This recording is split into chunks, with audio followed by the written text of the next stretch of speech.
Hello दोस्तों, इस channel पर आपका स्वागत है। नई नई कहानियां सुनने के लिए चैनल को सब्सक्राइब कर दीजिए। ओडिशा की लोक कथाओं के अनुसार मार्गशीर्ष मास नवंबर दिसंबर के दौरान माता लक्ष्मी हर घर में जाती है, यह देखने के लिए कि वहां नियम पूर्वक पूजा हो रही है या नहीं। जो लोग श्रद्धा और नियम से पूजा करते हैं, उन्हें माता लक्ष्मी धन और समृद्धि का आशीर्वाद देती है।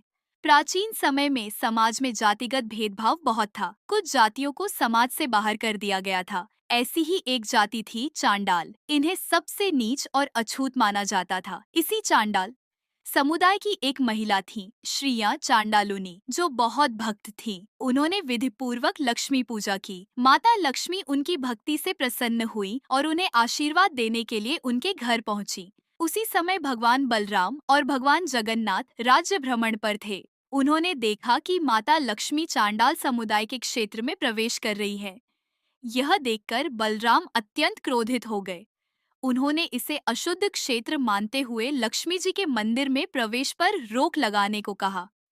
जगन्नाथ जी ने पहले तो समझाने का प्रयास किया, पर बलराम जी नहीं माने और बोले कि यदि लक्ष्मी को रोका नहीं गया तो वे स्वयं मंदिर छोड़ देंगे।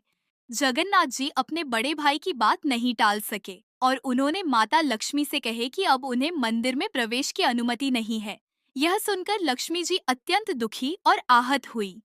विवाह के समय जगन्नाथ ने उनके पिता से वचन दिए थे कि वे उनकी पुत्री का सदैव सम्मान करेंगे, जबकि यह कोई अपराध भी नहीं था, फिर भी उन्हें अपमानित किया गया। क्रोधित होकर लक्ष्मी जी ने दोनों भाइयों को शाप दे दिया कि आने वाले 12 वर्षों तक वे अन्न का एक दाना भी नहीं खा पाएंगे और केवल उसी भोजन को ग्रहण कर सकेंगे जो उनके हाथों से पका हो।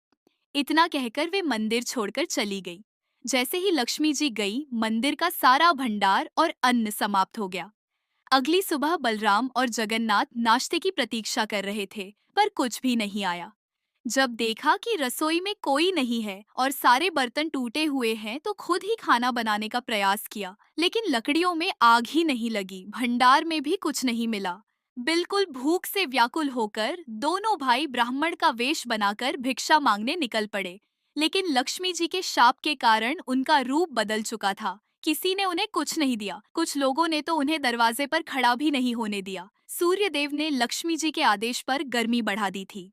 तपती रेत पर चलते चलते वे बहुत थक गए। जब एक तालाब देखे तो भागे, लेकिन वह भी सूख गया। जब पेड़ों से पत्ते खाने की सोची तो पत्ते भी सूखकर झड़ गए। फिर उन्होंने एक व्यक्ति को मुड़ी बेचते देखे और कुछ मांगा, लेकिन जैसे ही वह मुड़ी देने लगा, तेज हवा चल पड़ी और मुड़ी उड़ गई। यह सब भी लक्ष्मी जी के आदेश पर हो रहा था। 12 वर्षों तक भटकने के बाद एक दिन उन्होंने कुछ लोगों को तृप्ति के साथ लौटते देखे। पूछने पर बताया गया कि एक घर से अब भी भोजन मिल रहा है। जब वे उस ओर बढ़े तो देखा कि वह घर चांडालुनी का था। बलराम ने कहे कि वे चांडालुनी के हाथ का बना भोजन नहीं खाएंगे, इसीलिए उन्होंने स्वयं के लिए पकाने की व्यवस्था मांगी। स्नान के लिए गए और जगन्नाथ को भोजन बनाने को कहे, लेकिन अग्नि ही नहीं जली। जब बलराम लौटे तो देखा कुछ पका नहीं है। उन्होंने खुद प्रयास किए, लेकिन धुआं ही धुआं हो गया और आंखों में जलन होने लगी। आखिरकार दोनों भाइयों ने घर के मालिक से पका हुआ भोजन मांगे। उन्होंने प्रसन्नता से भोजन परोसा। जैसे ही उन्होंने खाना शुरू किया, उन्हें वही महसूस हुआ जो लक्ष्मी जी के हाथों के खाने में होता था। भोजन के अंत में जब पीठा जो ओडिया व्यंजन वे ओ आया, तो वे समझ गए कि यह काम केवल माता लक्ष्मी का हो सकता है। बलराम ने जगन्नाथ से कहा कि लक्ष्मी से क्षमा मांगे और उन्हें वापस मंदिर लाएं। जगन्नाथ जी लक्ष्मी जी के पास गए, क्षमा मांगे।